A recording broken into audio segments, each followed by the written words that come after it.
살아계신 하나님의 말씀은 누가복음 2장 51절 말씀이며 신약 91페이지입니다. 예수께서 함께 내려가사 나사렛에 이르러 순종하여 받드시더라. 그 어머니는 이 모든 말을 마음에 두니라. 아멘.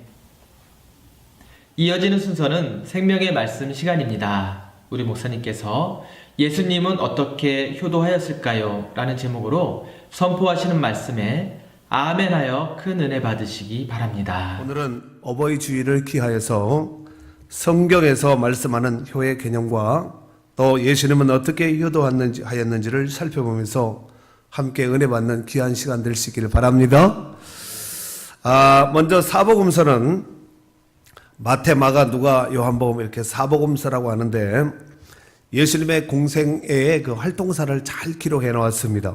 하지만 예수님의 유년 시절에 대해서는 오직 의사인 누가만이 아주 일목요연하게 잘 정리해 놨다고 볼 수 있겠습니다.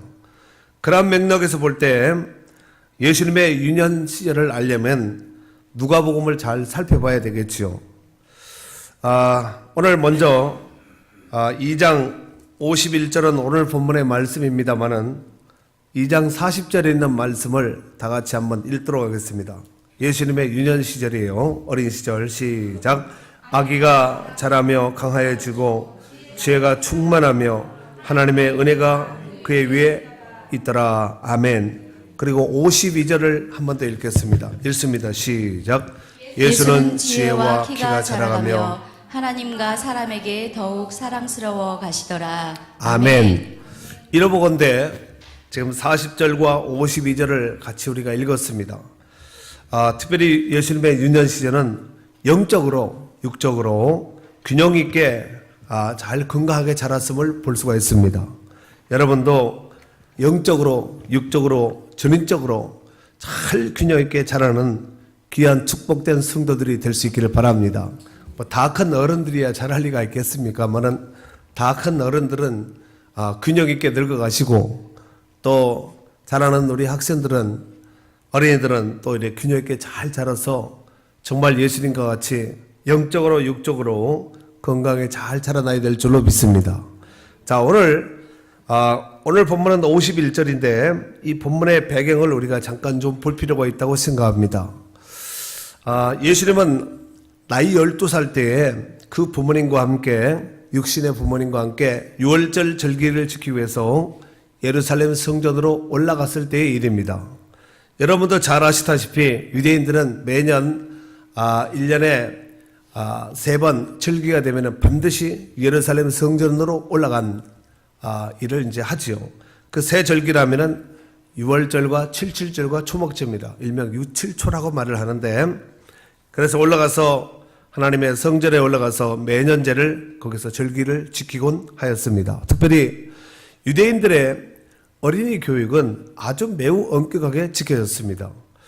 6살이 되면은 쉐마, 지난주에 제가 말씀을 드렸는데 신명기 6장 4절서 9절에 있는 이 쉐마교육, 쉐마 이스라엘 해서 이스라엘 백성들 특별히 어린이가 지켜야 될 이 쉐마 교육을 시켰고 또 시편 중에서 중요한 구절은 또 그들이 암송도 시키게 했다는 것입니다. 몇 살 때? 6살 때. 그리고 10살이 되면은 율법의 해석인 미시나를 가르쳤다는 거예요. 율법을 해석해야 될 거 아니에요. 율법이 무슨 뜻인지. 그래서 미시나를 가르쳤고 13살이 되면은 소위 율법의 아들로서 회당의 정회원이 될 수 있었습니다. 이때부터 본격적으로 율법을 배우며 지키는 삶을 살게 되는 것입니다. 한편 탈무드의 구전이나 미시나의 기록에 의하면은 유대 소년들은 13살이 되기 전 1, 2년 전에 13살이 되면은 유대인 회당에서 정회원이 될 수 있다고 제가 금방 말씀을 드렸지요. 그런데 이 정회원이 되기 전 1, 2년 전에 이제 예루살렘 성전에 미리 올라가서 율법의 아들이 되었을 때에 취해야 될 행동을 미리 배웠기도 했다는 것입니다. 오늘 본문에 예수님도 어린 예수님도 그 부모님인 요셉과 마리아를 따라서 유월절 행사에 참석하기 위해서 예루살렘으로 올라간 그 이유가 바로 그와 같은 맥락으로 이해를 하시면 좋겠습니다. 예수님은 몇 살 때 예루살렘 성전으로 올라갔다고요? 12살 때 42절에 보면은 예수께서 12살 되었을 때 그들이 이 절기의 관례를 따라 올라갔다고 이렇게 말씀하고 있잖아요. 아멘이죠? 자, 그런데 6월절의 절기는 약 한 2주 정도, 보름 정도 지키게 되었습니다. 이제 그 결례의 만기를 마치고 집으로 돌아갈 때에 아이 예수님은 예루살렘에 머무셨고 그 부모는 이를 알지 못하고 동행 중에 있는 줄로 생각하고 사람들 가운데 친척들 가운데 찾고 찾았지만 찾을 수가 없었습니다. 그래서 다시 예루살렘으로 올라가게 되었지요. 그런데 올라가 보았더니 이게 웬일입니까? 예수님이 율법 선생들과 함께 성전에서 회당에서 이제 성경에 대해서 구약 성경이죠. 묻기도 하고 또 대답을 하면서 주변에 있는 사람들을 깜짝 놀라게 한 것입니다. 그 놀라하는 예수님의 광경을 그 어머니가 보고 그 광경을 보고 어머니가 보고 부모님이 보고 예수님의 부모님이 이렇게 말을 하지요. 우리 한번 성경을 보도록 하겠습니다. 48절과 49절 두 절을 한번 읽도록 하겠습니다. 48절 49절 그 부모가 시작.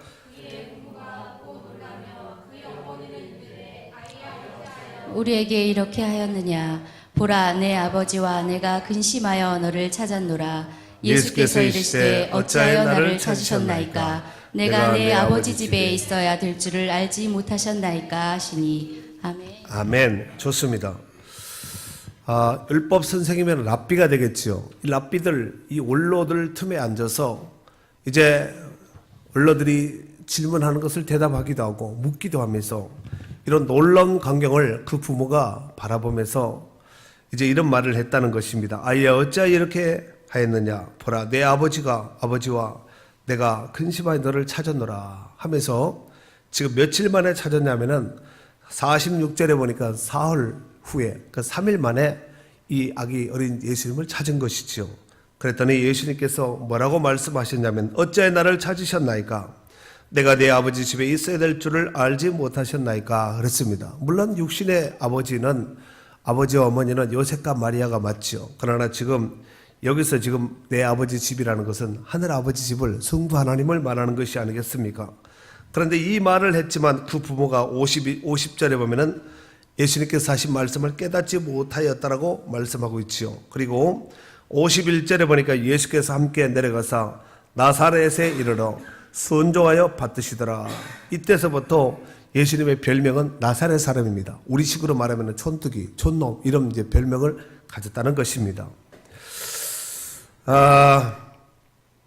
우리가 오늘 이 말씀을 통해서 특별히 51절에 있는 말씀을 중심으로 과연 성경 안에 많은 효자, 효부들이 나오지만 예수님이 어떻게 효도를 했는지를 우리가 51절을 중심으로 해서 또 예수님의 생애를 중심으로 또 성경의 전체적으로 전반적인 내용을 살펴보면서 과연 성경적인 하나님께서 말씀하신 효의 기준과 개념은 무엇인가를 같이 또 살펴보도록 하겠습니다. 첫 번째, 여러분, 부모 공경은 왜 해야 될까요? 부모님 공경은 왜 해야 될까요? 자식이니까, 부모니까. 뭐 더 이상 무슨 답이 군더더기가 붙을 필요가 있겠습니까? 부모니까 부모를 공경해야 되고 자식이니까 부모를 공경해야 되는 것은 당연한 것인 줄로 믿습니다. 이 세상에 태어난 모든 자녀는 부모 없이 태어난 사람은 한 사람도 없습니다. 인정하십니까? 그리고 태어난 자녀가 이 세상에서 가장 먼저 만나는 사람은 바로 부모님이지요. 그때로부터 이제 부모는 먹고 마시고 배우게 하면서 자녀에 대해서 부지런히 가르치고 먹이고 입히고 양육하지 않습니까? 그래서 정말 자녀로서 부모를 공경하는 것은 마땅한 지당한 것이라고 볼 수 있겠습니다. 제가 어느 글을 읽다가 너무 감동이 되어서 어버이 주일날 오늘 같은 날은 좀 이런 글을 좀 날았으면 좋겠다 해서 잠깐 소개하도록 하겠습니다. 어느 인류대학교를 졸업한 어느 청년이 드디어 이제 졸업을 하고 한 회사에 이력서를 내었습니다. 그런데 그때에 최종 면접을 누가 봤냐면은 그 회사 사장님이 보게 되었습니다. 질문의 내용은 부모님을 목욕시켜 드린 적이 있습니까? 그리고 닦아 드린 적이 있습니까? 이렇게 물었더니 이 청년이 아무 대답을 하지 않고 있다가 잠시 후에 없습니다 라고 대답을 했습니다. 사장이 또 묻는 거죠. 그러면 부모님의 등을 긁어 드린 적은 있습니까? 물었더니 또 청년이 한참 생각을 하다가 언제 내가 부모님의 등을 긁어 드렸을까 생각을 해보다가 네, 있습니다. 초등학교 다닐 때 등을 긁어 드리면 어머니께서 용돈을 주셨습니다 라고 대답을 했습니다. 청년은 이제 사장님의 이 당혹스러운 이런 질문에 혹시 이 회사에 입사하지 못하고 이 시험에서 떨어지면 어떻게 할까 내심 걱정 어린 이런 마음으로 계속해서 이제 면접을 보고 있는 것이죠. 그때에 이 사장님이 청년의 마음을 이미 훤하게 들여다보고 다 읽듯이 청년에게 그렇게 말을 했습니다. 청년 실망하지 말고 희망을 꼭 갖게 라고 위로해 주었습니다. 그리고 면접이 끝나고 청년이 자리에서 일어나 인사를 드렸더니 그 사장님이 이렇게 말을 했습니다. 내일 이 시간에 다시 오세요. 하지만 한 가지 조건이 있습니다. 부모님을 꼭 닦아드린 적이 없다 했으니까 꼭 닦아드리겠다고 약속을 했지요. 내일 여기 오기까지 꼭 한번 닦아드렸으면 좋겠네요. 했더니 이 청년이 네, 할 수 있습니다 라고 대답을 하고 이제 이 청년이 집으로 돌아왔지요. 그런데 이 청년은 반드시 이 회사에 취직을 해야 됩니다. 왜냐하면 자기는 명문대를 나왔고 이 회사는 너무나도 그 명문대와 또 자기 적성과 여러 가지 조건이 맞는 회사였기 때문에 그렇습니다. 특별히 이 청년은 아버지가 그가 태어난 지 얼마 되지 않아서 돌아가셨고 어머니가 날품을 팔아서 그 학비를 댔다는 것입니다. 또 아들은 어머니가 바라는 대로 명문대학에 합격했고 또 명문대학은 여러분 아시다시피 학비가 엄청나죠. 하지만 이 어머니는 한 번도 힘들다는 내색하지 않고 열심히 아들을 뒷바라지했습니다. 그리고 이 아들은 내가 이제 졸업을 하고 또 취직을 하게 되면은 우리 어머니를 홀로 된 어머니를 아주 호강을 시켜드려야 되겠다 이렇게 생각을 하고 열심히 공부했지요. 이제 청년이 집에 돌아갔을 때 어머니는 아직 일터에서 돌아오지 않은 거예요. 그 청년이 곰곰하게 생각을 해보았습니다. 어머니가 하루 종일 바깥에 나가서 일하시니 틀림없이 아마 가장 더러운 곳이 아마 발일 것이다 이렇게 생각을 하고 내가 어머니가 돌아오면 꼭 발을 씻겨드려야 되겠다 이렇게 생각을 했습니다. 그리고 한참 뒤에 그의 어머니가 돌아왔습니다. 그리고 아들이 다짜고짜 세숫대에다 물을 담아가지고 어머니를 이제 그 말을 걸터 앉히고 발을 씻기려고 했더니 어머니가 깜짝 놀라서 이거 왜 갑자기 안 하던 짓을 하냐 그랬더니 오늘은 내가 발을 꼭 씻겨드려야 됩니다. 그랬더니 한사코 이제 마다하고 발을 씻지 않은 거, 발을 내놓지 않은 거예요. 발을 내놓지 않으니까 어떻게 발을 씻길 수가 있겠습니까? 그래서 이 청년은 어쩔 수 없이 내가 왜 어머니의 발을 닦아드려야 될지 그 이유에 대해서 말씀을 드렸습니다. 어머니 오늘 내가 면접을 봤는데 사장님이 면접 끝에 어머니의 발을 꼭 닦아드리고 오라고 말씀을 했기 때문에 그 약속을 지켜야 됩니다. 라고 그리고 내일 오라고 다시 오라고 얘기를 했기 때문에 제가 발을 꼭 씻겨 드려야 됩니다. 라고 말을 했더니 어머니 태도가 갑자기 바뀐 거예요. 그래 하면서 마루턱에 앉아서 발을 걷어붙이고 발을 내놓은 거예요. 그런데 이 청년은 어머니의 발을 생전 처음 가까이서 처음 보고 발을 보기야 보기지만 가까이서 이렇게 처음 보게 된 것입니다. 자신의 발은 하얗고 보들보들한데 이 어머니의 발은 앙상한 마치 나무 등껍질 같이 이렇게 삐쩍 말라고 옹이도 지고 티름도 베기고 발도 지저분하고 이런 발을 가까이서 보게 된 것이지요. 그래서 이 발을 붙들고 그 청년이 그렇게 말을 했다는 것입니다. 어머니 그동안 저를 키우시느라 고생 많으셨죠. 이제 제가 그 은혜를 갚을 테니까 조금만 참으세요 하고 발을 씻으려고 이제 발을 딱 잡았는데 발바닥을 딱 잡는 순간 이게 발이 아니라 마치 세멘트 공구리 같이 이런 발을 만지게 된 것입니다. 그래서 이 청년이 더 이상 발을 씻을 수가 없는 거죠. 그래서 발을 잡고 한참 있고 속으로 가슴으로 이제 우는 거죠. 그런데 이 모습을 바라보던 어머니가 어깨를 툭툭 치면서 괜찮다 하면서 이제 아들을 위로하는 것이죠. 그리고 어머니의 발을 잘 씻겨드리고 그날 밤 자고 다음날 어제 만나기로 약속했던 그 회사 그 시간에 가서 이제 사장님과 면담을 하면서 이제 사장님 묻는 거죠. 어떻게 집에 가서 부모님을 잘 닦아드렸는가 했더니 어제 제가 집에 가서 여차여차 해가지고 어머니의 발을 잘 닦아드렸습니다 하고 대답을 했습니다. 그러면서 이렇게 대답을 한 것이죠. 정말 어머니가 저를 위해서 얼마나 고생했는지 제가 그제야 알았습니다. 그리고 사장님은 학교에서 배우지 못했던 돈 주고 배울 수 없던 이 중요한 것을 저에게 깨달음을 주셨습니다. 그리고 정말 감사합니다. 만약 사장님이 없었다면 이 말씀을 안 하셨다면 어머니의 발을 가까이서 살펴보거나 만질 생각은 평생 하지 못했겠지요. 그리고 저에게는 어머님 한 분밖에 계시지 않습니다. 정말 이제 남은 생에 제가 어머님을 잘 모시겠습니다 라고 대답을 했습니다. 그랬더니 사장님이 미소를 지으면서 이제 인사부로 가서 입사 수속을 밟도록 하게 라고 해서 합격을 했다는 이런 이야기에 있어서 너무 감동이 되어서 이 어버이 주일날 한번 나눴으면 좋겠다 해서 좀 말씀을 드렸습니다. 좀 감동이 되는가요? 네. 저는 이 이야기를 이 글을 읽으면서 제 어머니 생각나서 참 속으로 많이 가슴 뭉클하면서 많이 좀 울었어요. 그래서 너무 감동이 되어서 제가 사실 이 예화가 아니라 다른 예화를 준비했거든요. 그래서 원고를 제가 일일이 다 이렇게 직접 치는데 사실 그 엄청난 그 예화 하나가 원고가 치려면 A4 한 장 거의 나오는데 쉽지 않거든요. 그 원고를 지워버리고 사실 이걸 바꿨을 때는 제가 나름대로 생각이 있지 않았겠습니까? 아무튼 정말 이런 얘기가 있어요. 부모가 한 토막의 효를 하면은 자식이 반 토막의 효를 한다. 이런 말이 있습니다.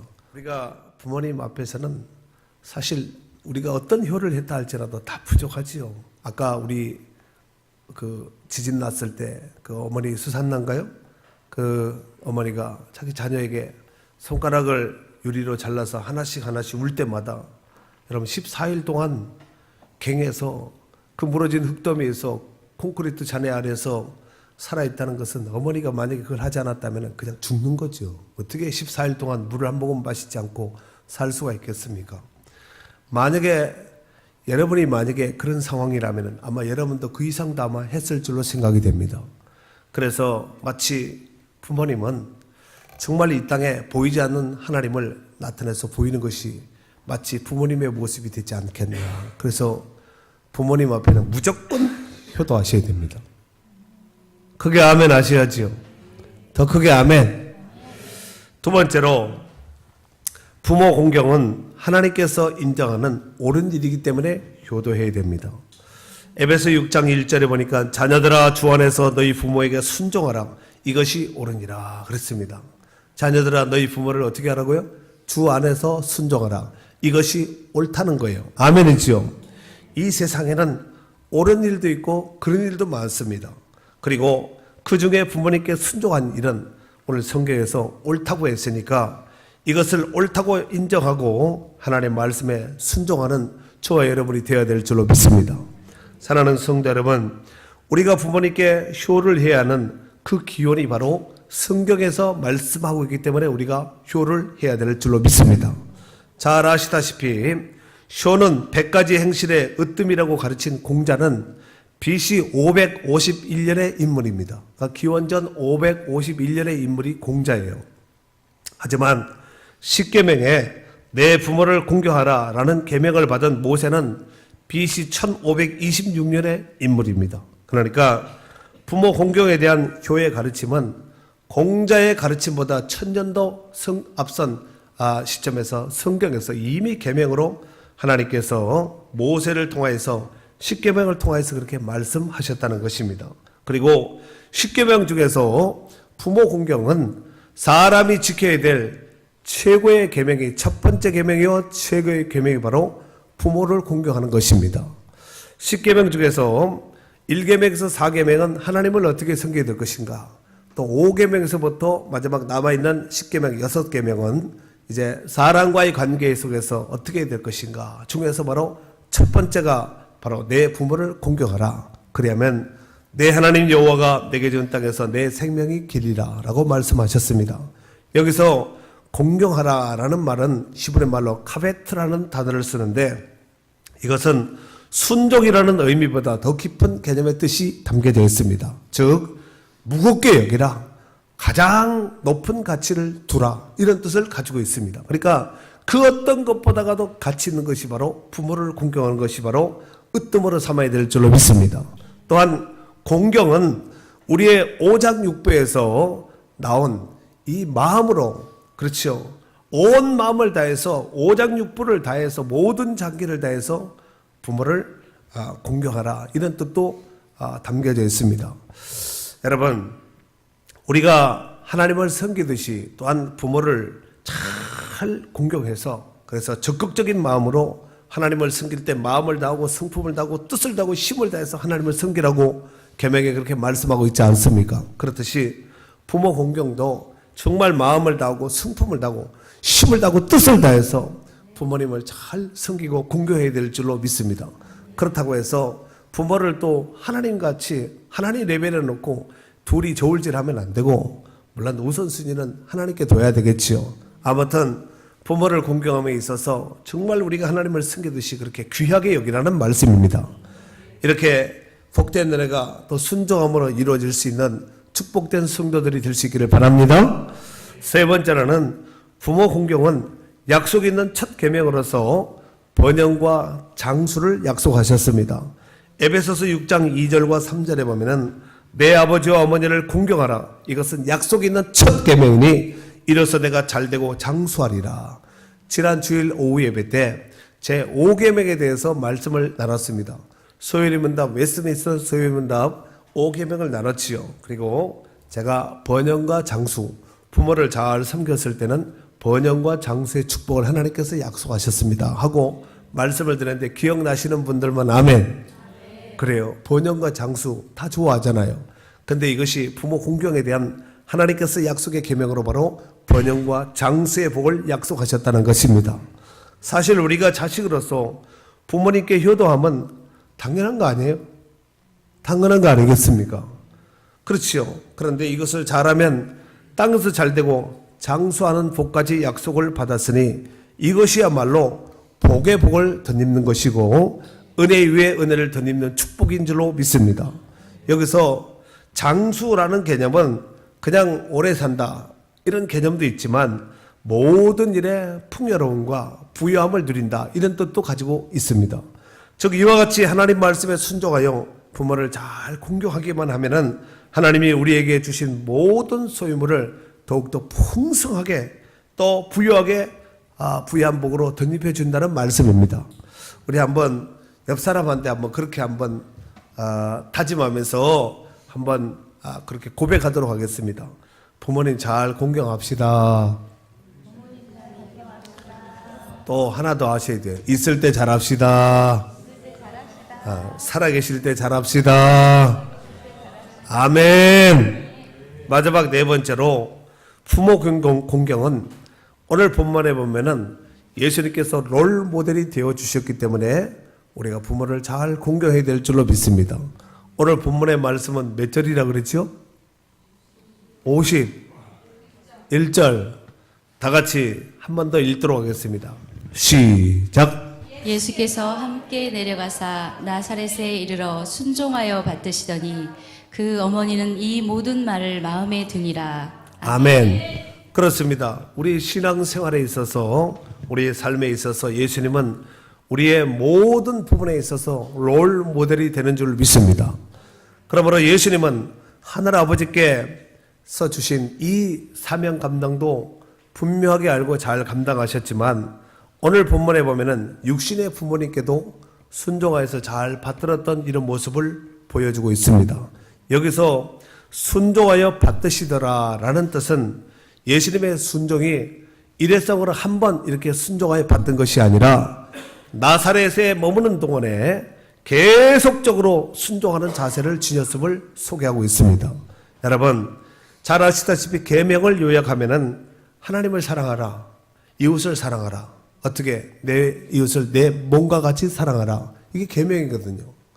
그렇지 않습니다. 10계명 중에서 1계명에서 4계명까지는 하나님을 사랑하라, 5계명에서부터 10계명까지는 이웃을 내 몸과 같이 사랑하라 라는 것이 아니겠습니까? 여러분, 예수님은 온 인류의 구원을 위하여서 하나님의 뜻에 순종하여서 스스로 섬김의 제물이 되기까지 하시면서 구원의 길을 우리 가운데 활짝 열어놓으신 줄로 믿습니다. 오늘 본문의 예수님은 말로만 한 효가 아니라 부모님 말씀에 잘 순종하여 받들어 섬겼다고 말씀하고 있습니다. 그러니까 하나님 앞에서도 섬김의 표본이 되셨고, 또 예수님은 부모님 앞에서도 거룩한 섬김의 표본이 되었음을 보여주고 있습니다.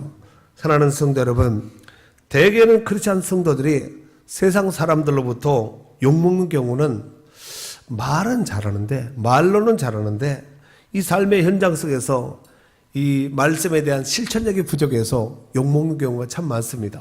경험 있는 분들만 아멘 해보세요. 네, 좋습니다. 요한일서 3장 18절에 보면은 자녀들아, 우리가 말과 혀로만 살아가지 말고 행함과 진실함으로 하자 그랬습니다. 말로는 뭐 하늘에 가서 별을 못 따오겠습니까? 뭔 일을 못 하겠습니까? 그러니까 말과 혀로만 사랑치 말고 사랑 말로만 하지 말고 오직 행함과 진실함으로 하자는 것입니다. 아멘이죠. 삶 속에서 실천하고 적용해서 또 우리가 삶 가운데 살아가자는 말씀이 아니겠습니까?